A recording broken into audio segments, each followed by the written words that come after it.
Lorsque j'ai eu cette vérité, j'ai dit non, merci Seigneur. Merci. Merci. Merci. L'offrande n'achète pas la délivrance. Mais l'offrande devient une voix, un témoignage et un acte prophétique. Et ça, l'ennemi le sait. Sauf que, il croyait que tu allais ignorer ça, que tu allais continuer de donner en désordre, sans réfléchir. Quand tu es allé à l'église, le pasteur a dit, priez, bénissez votre offrande. Océan de grâce, c'est l'un des seuls ministères où quand on finit, on ne donne pas offrande.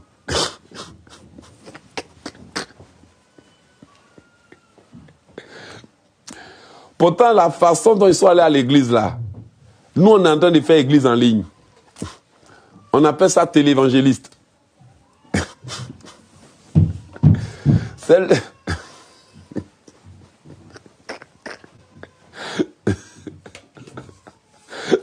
là, c'est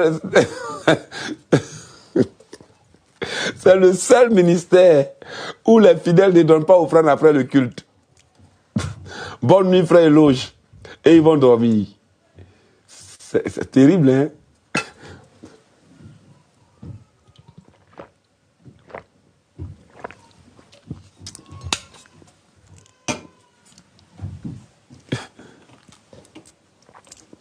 Imaginez combien vous avez péché pendant des années contre l'Éternel Dieu.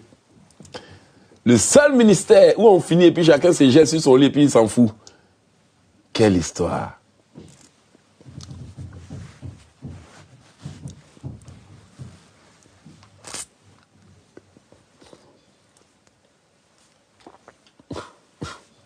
Pourtant, c'est la parole de Dieu. Alors, quand tu es allé à l'église, on t'a dit de bénir ton offrande, n'est-ce pas? Tu l'as béni et tu es allé déposer. Amen. Il y a quelqu'un qui dit, si c'est ça, il fait mon offrande au prophète. Mais tu ne devrais pas bénir et aller déposer. Durant la prière, tu devrais préciser, papa, je viens en vertu de ta recommandation. Tu devrais témoigner, papa, je viens en vertu de mon alliance. Tu devrais témoigner, papa, ce que je donne est une offrande prophétique pour récupérer tout ce que j'ai perdu. Et au moment où le pasteur disait prier là, tu devrais être spécifique. Tu devrais préciser, papa, je viens payer ma dette parce que le mois passé, je n'ai pas donné. Tu devrais prier, papa, je viens donner la rançon pour racheter la vie de mes enfants, pour qu'ils sortent de la mauvaise vie. Amen. Je vous ai déjà raconté l'histoire de ma grande sœur qui me suit certainement. Ma grande sœur avait gagné les élections dans son pays. Et quelqu'un lui a volé son poste, son siège. Et ça, ce témoignage, j'aime le rendre parce que ça montre comment Dieu est fidèle. Et quand elle m'a appelé, elle m'a raconté l'histoire de ce qui s'est passé. Elle avait toutes les preuves que son siège avait été volé. Imaginez, hein, on parle d'un siège dans un gouvernement. On n'est pas en train de parler d'un siège, d'un tabouret. On parle d'un leader, d'une personne qui est dans un gouvernement, qui a gagné élection. Ce n'est pas élection à l'école. Donc, pouvez-vous imaginer que c'est un magicien qui a capturé, qui a soudoyé les gens, qui a tout payé pour prendre son poste. Mais lorsqu'elle m'a appelé, qu'elle a raconté l'histoire, je suis allé devant l'Éternel avec sa rançon. Et j'ai demandé à Dieu, souviens-toi de ce qu'elle a donné. Ah, la prière qu'on a faite là a duré 40 minutes. On n'a même pas prié pendant des jours, ni se fatiguer pendant des mois. Bien-aimé, je suis venu en tant que sacrificateur. Je lui ai dit, mets-toi à genoux, on va prier. Elle était là-bas, on a prié au téléphone. Et j'ai parlé à Dieu de tout mon cœur. Bien-aimé, Dieu écoute ses serviteurs et surtout ses envoyés. Bien-aimé, Après avoir fini de prier, quelque temps après, le juge a rendu le verdict, obligé au magicien de rendre à la dame sa place. Vous savez ce que le magicien a dit à la justice? Il dit, cette dame-là est une magicienne. Le magicien a accusé la madame d'être une magicienne. Parce qu'il a rencontré la plus puissante magie au monde. La puissance de Jésus au-dessus de la magie. Ah, bien aimé, c'est la vérité que je vous dis. J'étais en France pour une conférence lorsque une servante de Dieu d'un pays m'a approché. La servante de Dieu m'a raconté l'histoire. L'histoire qui la préoccupait. C'était 3 hommes de son pays. 2 ou 3 hommes de son pays qui ont été emprisonnés pour tentative de coup d'État. Reprochés, en fait, pour avoir dérangé le pays. Donc, vous comprenez que quand le président ordonne qu'on enferme des gens soupçonnés de tentatives de déstabilisation, vous savez que ce n'est pas un jeu. Vrai ou faux? Ce n'est pas un jeu. La servante de Dieu m'a appelé, elle m'a raconté l'histoire. Je l'ai écoutée. Ce jour-là, le Seigneur a touché mon cœur pour que je prie. Je lui ai dit, on va prier. On a prié 1 heure et quelques. J'ai même enregistré la prière. Elle est là, la prière là. On a prié. On a prié. J'ai ordonné. Moi, j'aime être guidé par Dieu. Pas dans la chair. Si Dieu ne me conduit pas là, même si tu m'appelles, il ne va pas répondre. Parce qu'il faut agir selon l'esprit. J'ai ordonné que les prisonniers soient libérés. Bien aimé, même semaine, j'ai vu un ange qui est allé, après la prière que j'ai faite par la grâce de Dieu, le Seigneur a exaucé. L'ange est allé ordonner que les prisonniers soient libérés. L'ange est allé plaider. J'ai appelé la dame. Je lui ai dit que les prisonniers vont sortir. Voici ce qui s'est passé. Leur cas était tellement grave que lorsqu'elle est partie leur annoncer que le prophète Elojekisi, qui est au Canada, dit que vous allez sortir. Ils se sont regardés puis ils ont commencé à rire. Comme quoi pour dire, mais il se prend pour qui ce prophète-là? Est-ce qu'il sait au moins pourquoi on est là? Bien aimé, après le songe, quand le Seigneur a envoyé l'ange, ils ont été libérés de la prison. Comme par miracle. C'est pour ça qu'il est important de vous conserver pur. Lorsque j'ai dit à ce monsieur qui m'a appelé de la Côte d'Ivoire, tu sortiras de prison dans moins de 3 mois. Il n'a pas cru. Mais il est sorti. Aujourd'hui, il m'écoute, il est là. Donc, vous comprenez que si toi qui es en train de prier pour quelqu'un, tu n'as pas d'alliance, tu ne paies pas tes dîmes et tes offrandes, tu vas multiplier le problème des gens. Parce que quand moi je viens prier là, je ne viens pas prier parce que je suis juste devant Dieu. Je viens prier parce que j'ai une alliance avec un Dieu qui est juste et fidèle. Moi je ne suis pas fidèle, mais lui il est fidèle. Donc je me base sur mon alliance et j'invoque l'Éternel Dieu. Tout comme Moïse a dit, Dieu d'Abraham, d'Isaac et de Jacob, souviens-toi de l'alliance que tu as jurée à nos pères. S'il n'y a pas de rançon, il n'y a pas d'intervention. Dieu voulait même détruire le peuple à cause de sa rébellion. Mais Moïse savait qu'il fallait toucher à la rançon. Et la rançon, c'est le prix exigé pour la délivrance.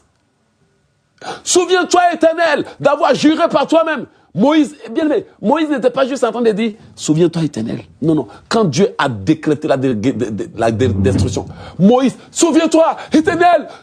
Souviens-toi d'Abraham.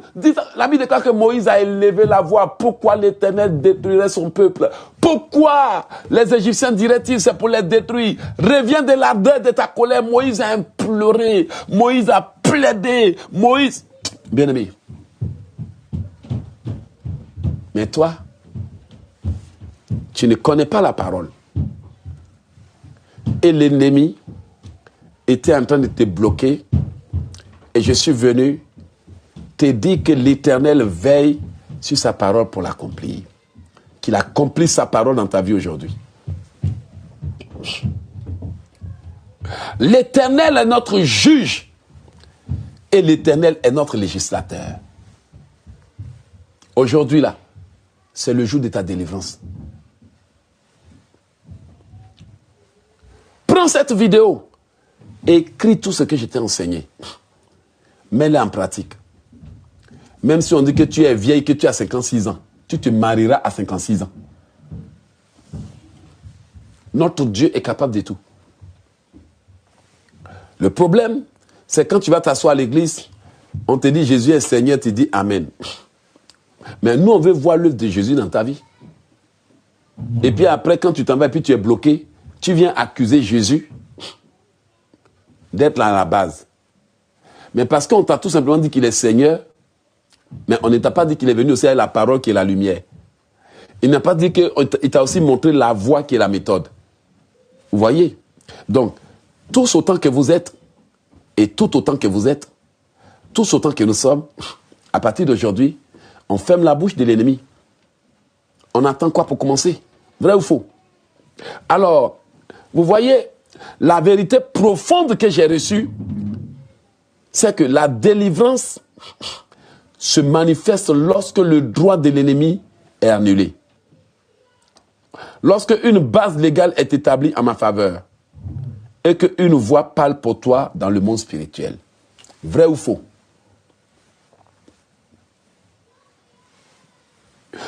La délivrance est établie lorsque une voix parle pour toi dans le monde spirituel. Bien aimé, ce que je vous dis est vrai. Si vous voulez, écoutez-moi. Lisez dans la Bible. Regardez. La Bible parle des anges intercesseurs.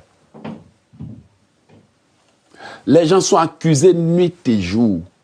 La délivrance arrive quand une voix parle pour toi dans le monde spirituel. Josué était accusé. L'ange a pris la parole et a dit à Satan que l'Éternel te réprime, Satan. Josué, vois, je t'enlève le vêtement sale. Le diable est allé réclamer le corps de Moïse. L'ange est parti dire que l'Éternel te réprime, Satan. Ta délivrance arrive quand une voix parle pour toi au ciel. Et ta délivrance peut t'arriver aussi quand il y a un père dans l'alliance de qui tu es qui parle. Mais il ne faut jamais aller devant ce père les bras ballants. C'est la vérité. C'est la vérité. Dans le domaine de la délivrance, il y a les anges intercesseurs. Il y a Dieu qui est le législateur. Mais il y a le Père spirituel aussi, comme Abraham l'a dit. Abraham a plaidé. Moïse a plaidé. Mais on ne vient pas les bras ballants pour fatiguer les gens. On vient pour appliquer la loi. Et aussi, il faut être sûr que la personne est ton Père spirituel. Que tu n'es pas la fille ou le fils de tous les pères.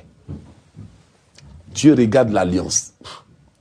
Ta délivrance arrive quand l'ange intercesseur prend la parole.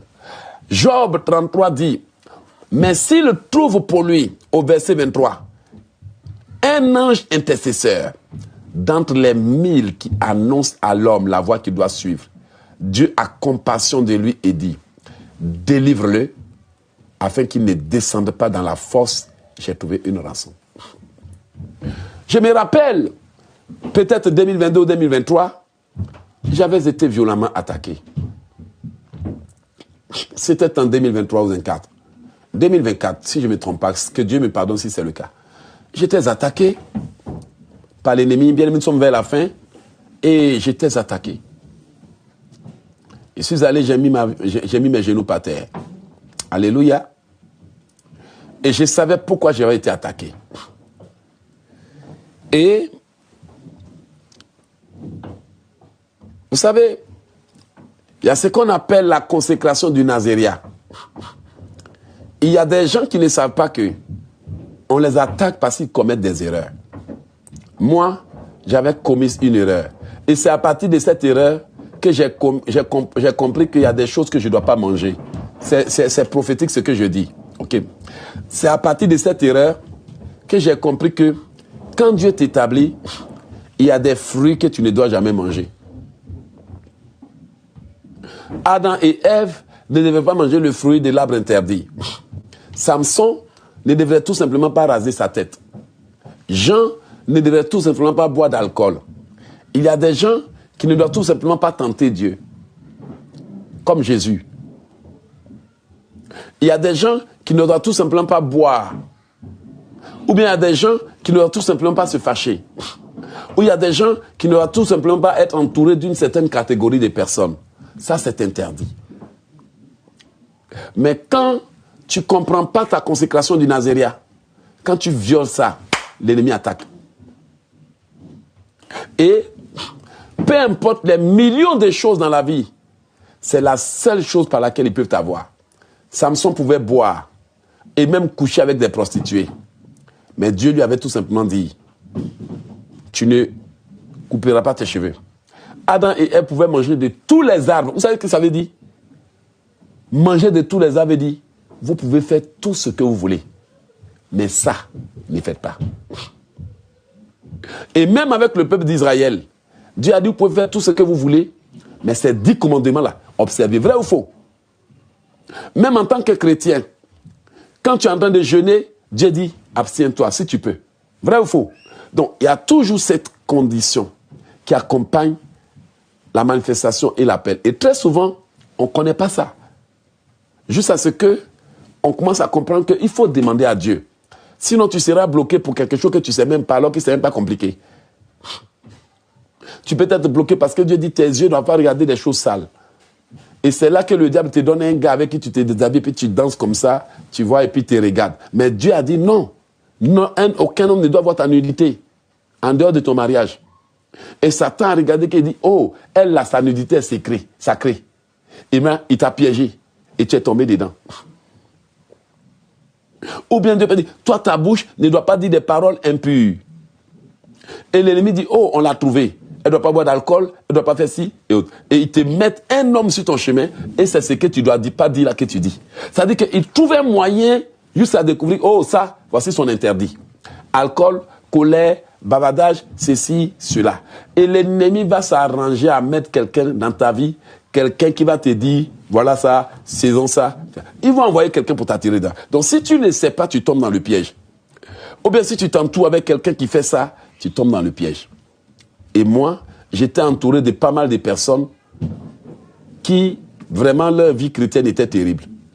Alors, dès lors que j'ai ouvert la porte, pam, ils m'ont attaqué. Et j'étais malade. Mais la maladie que j'avais, c'était un démon qui était là, en train de me faire souffrir. Et j'ai été devant Dieu, je me suis mis à genoux et je l'ai imploré. J'ai imploré le Seigneur. J'ai prié.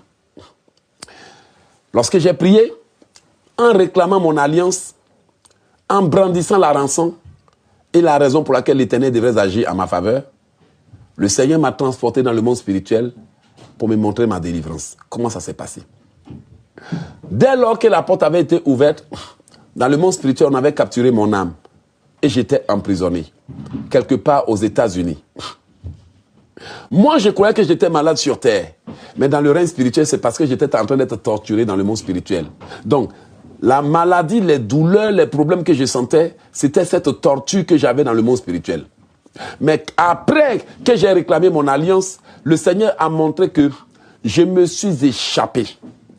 Et les gens ont essayé de courir après moi, ils n'ont pas pu me rattraper. Et en même temps que je m'échappais, il y avait un groupe de personnes qui voulaient me distraire. Mais je ne me suis pas laissé distraire. Après, je me suis retrouvé dans une église.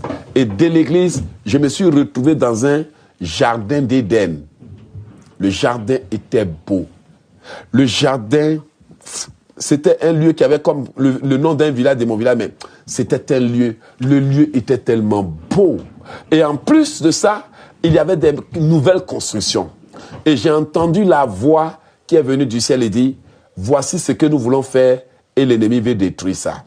Dès lors que j'ai vu la pelouse rafraîchie, le lieu beau, je n'ai jamais vu une pelouse aussi belle. Bien aimé, votre vie est merveilleuse. Je n'ai jamais vu une pelouse aussi belle que ce que j'ai vu.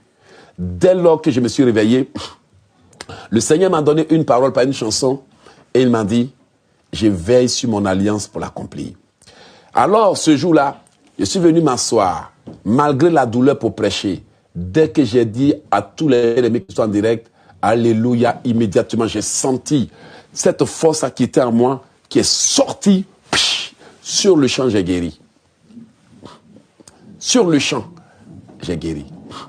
Vous voyez, bien aimé, la douleur est restée tant que je n'avais pas réclamé la rançon. Mais dès lors que j'ai fléchi genoux et j'ai dit à Dieu, voici la raison pour laquelle tu dois me délivrer, le Seigneur m'a dit, je veille sur mon alliance pour l'accomplir. Et même quand le Seigneur m'a dit, je veille sur mon alliance pour l'accomplir, j'ai continué à sentir la douleur. Amen. Mais les minutes qui ont suivi, la douleur a disparu. Donc, même si Dieu te dit, ma fille, je l'ai fait, ne tiens pas compte de la douleur. Il va agir. Même si Dieu te dit, ma fille, je t'ai choisi, ne regarde pas les batailles et les défis. Il va agir. Mais, ma question est simple. Pendant que nous sommes en train de finaliser l'enseignement, je ne veux pas seulement te donner un enseignement. Je veux te montrer comment appliquer le mystère de la rançon. Alléluia. Parce qu'aujourd'hui, là, tous ceux-là qui croyaient avoir une raison de te bloquer, qui ont juré, tant que je suis là, tu ne vas jamais avancer là. Ils avaient quelque chose qui tenait, qui ne te disait pas. Amen. Ceux-là qui disaient, ouais, tu ne vas jamais avancer, on va voir où tu vas passer. Ils avaient un droit légal, non? Vrai ou faux? Ils avaient un droit légal qu'ils tenaient en secret. Si tu t'avais bien leur demandé, ils vont dire non, quand il était petit, il m'a fait ça. Ils vont dire non, c'est moi qui aidais sa maman. Quand il était petit, je le prenais. Amen. Et certaines personnes vont dire, si tu n'as pas tété mes seins, certains vont dire, si ce n'est pas mon ventre qui t'a hébergé. Certains vont dire, si je ne suis pas ton père, ils vont évoquer une raison. Et quand ils sont en train de te bloquer, ils ne vont pas te dire pourquoi. Parce que s'ils te disent la raison, tu vas te racheter. Alors, ils te persécutent. Si tu prends les anciens pour dire, ok, je prends un exemple. Par exemple, Janine. Qu'est-ce que tu reproches à ton frère? Tu vas remarquer que elle refusera catégoriquement de dire pourquoi. Vrai ou faux? C'est la vérité. Si tu veux prendre des gens, va lui demander, qu'est-ce qu'il t'a fait? Dis-nous pourquoi on te demande pardon. Dans certains cas, ils vont dire quoi? Ils vont fermer la bouche. Tu vas remarquer que la personne commence à balbutier. Ah non, non, non, non. Ils vont trouver des raisons inutiles. Mais la vraie raison, ils ne vont pas te dire ça. Amen. Est-ce que quelqu'un partage pour la grâce? Vrai ou faux? Tu vas aller te mettre dans une affaire où tu as l'impression que tu es dans l'impasse. Parce que s'il donne sa raison, ça veut dire qu'il est en train de dire pourquoi il avait du pouvoir sur toi. Il est en train de donner le secret.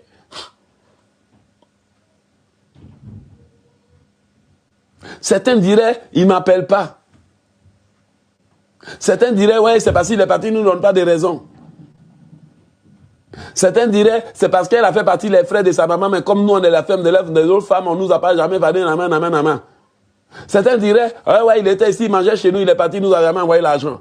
Il y aura plein de raisons.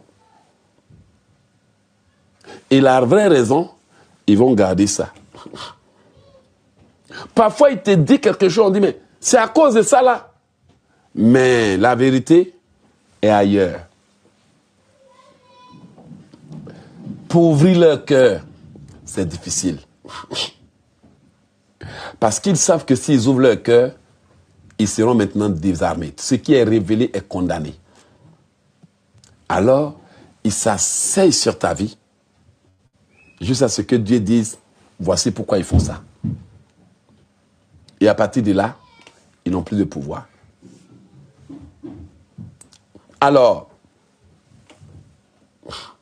étape 1, identifier le contentieux spirituel. Et ça, c'est l'œuvre des persécuteurs. Ça dit que quelqu'un qui ne t'aime pas, mais qui veut te faire passer pour le problème. C'est comme ça ils sont. Amen. Si tu es face à un individu comme ça là, sache que tu es face à un sorcier. Je vous dis la vérité. Ce sont les gens même que même si tu dis faisons la paix, ils vont refuser.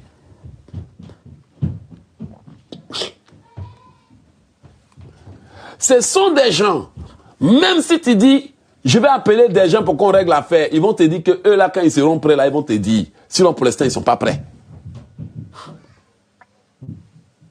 Bien aimé, si tu vois une personne agir comme ça, il y a la sorcellerie derrière, ou bien lui-même il est sorcier. Elle-même est sorcière. Écoutez ce que je vous dis. Vous voulez la délivrance? J'ai dit, ce sont des gens, même si tu l'appelles pour dire je vais résoudre telle affaire avec toi, ils vont te dire quand je serai prêt, sinon pour l'instant je ne suis pas prêt. Parce que bien aimé, si c'est résolu, ils ont quel droit encore? S'ils t'ont dit publiquement je te pardonne, leur voix ne portera plus dans le monde spirituel. Parce qu'ils ont dit je pardonne. Tout ce qu'ils vont faire, on se retourner contre eux. Ainsi, pour continuer à te bloquer, ils évitent le sujet. Parce que c'est leur âme secrète. Mais, il est une chose que tu peux faire devant Dieu. Te mettre à genoux et dire Seigneur, tu as dit que si quelqu'un a quelque chose contre toi, va devant ton frère. Mais tel, j'ai cherché les moyens pendant des jours, pendant des mois, pendant des semaines. Seigneur, je laisse tomber. Le Seigneur te dira, ma fille, mon fils, je te pardonne.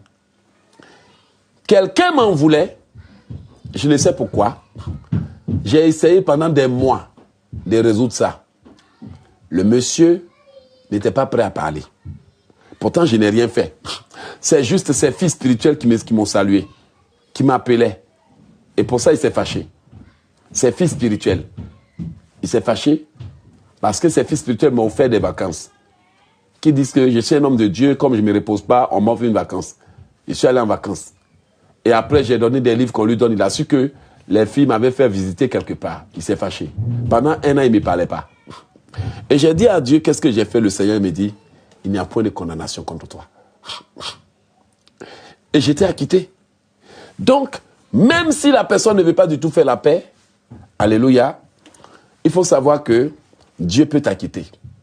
Le Seigneur m'a déjà montré en rêve que quand tu as un problème avec quelqu'un, même si l'autre ne veut pas laisser tomber, celui qui se confesse est pardonné. Ça, il me l'a montré. Alors, c'est pour ça, premièrement, identifie le contentieux. Premièrement, qu'est-ce qu'on te reproche? Alléluia. Dis à Dieu, Seigneur, révèle-moi la racine de ce problème. Seigneur, révèle-moi la racine de ce problème. Et dès lors que le Seigneur a révélé, bien-aimé, si tu es coupable, si tu as quelque chose à y avoir, ce n'est pas de jugement que tu dois demander, c'est repentance que tu dois faire.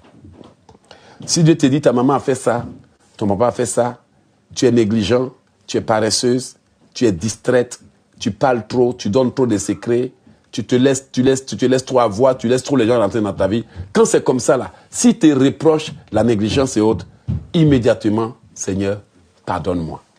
C'est la première chose. Deuxièmement, plaider le sang de Jésus. C'est là qu'on a parlé de pardon. Ok? Plaider rapidement le sang de Jésus. Et troisièmement, repentance sérieuse, sincère. Et cette repentance doit durer au moins 3 jours. 3 jours où tu as au moins 1 heure de prière et de repentance. 3 jours. Et quand tu te repens, mentionne les noms des personnes pour qui tu te repens. Et tu lui dis, je te pardonne. Je me repens pour ça, je te pardonne. Je me repens pour ça, je te pardonne. Je me repens pour ça, je te pardonne. Et pendant que tu es en train de te repentir pour chaque personne et pour demander en disant tu pardonnes, tu vas voir que tu commences à sortir des maisons où tu étais emprisonné. Tu commences à sortir de leur vie. Tu commences à sortir des prisons. Tu peux ne pas voir, mais tu vas voir ça. 3.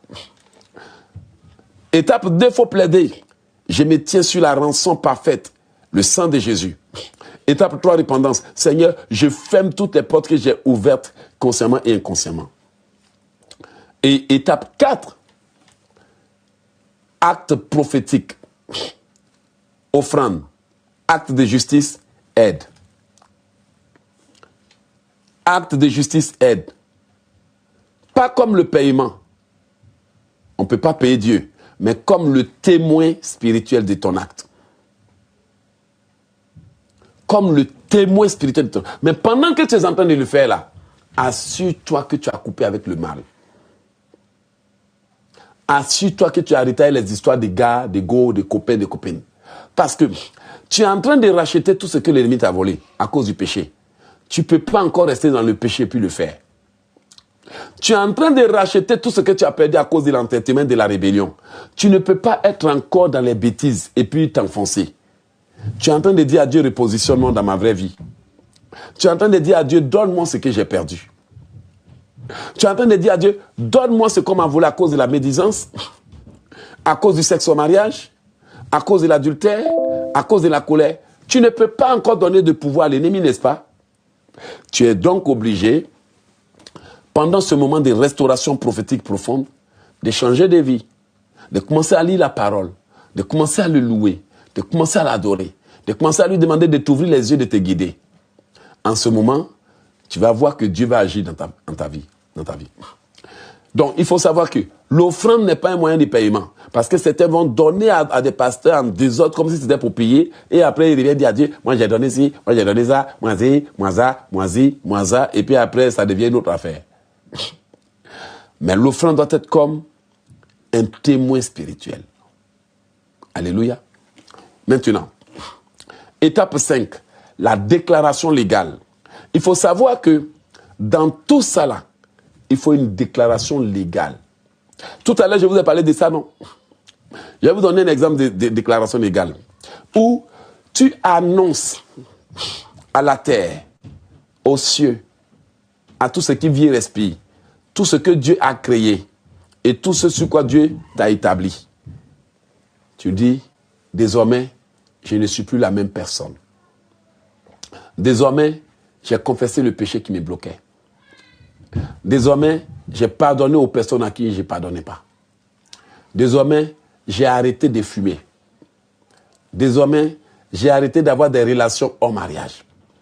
Désormais, j'ai payé pour les péchés de mon père. Je demande pardon pour ma mère. Et le Seigneur a promis de me pardonner. Désormais, je sors du monde. Désormais, je me répands pour l'alcoolisme.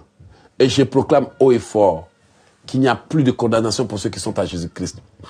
Comme j'ai quitté le monde et je suis venu à Jésus-Christ, aujourd'hui, je proclame haut et fort que je suis une nouvelle personne. Les choses anciennes sont passées. Je donne la rançon pour ma liberté. Je donne la rançon pour ma vie.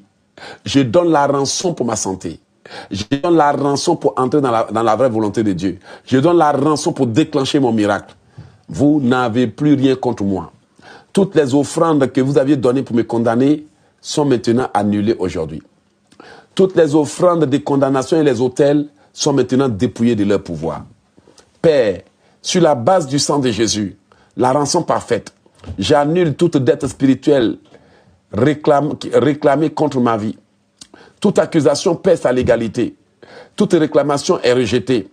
Je déclare que ma vie est libérée au nom puissant du Seigneur Jésus. Ça, c'est l'étape 5.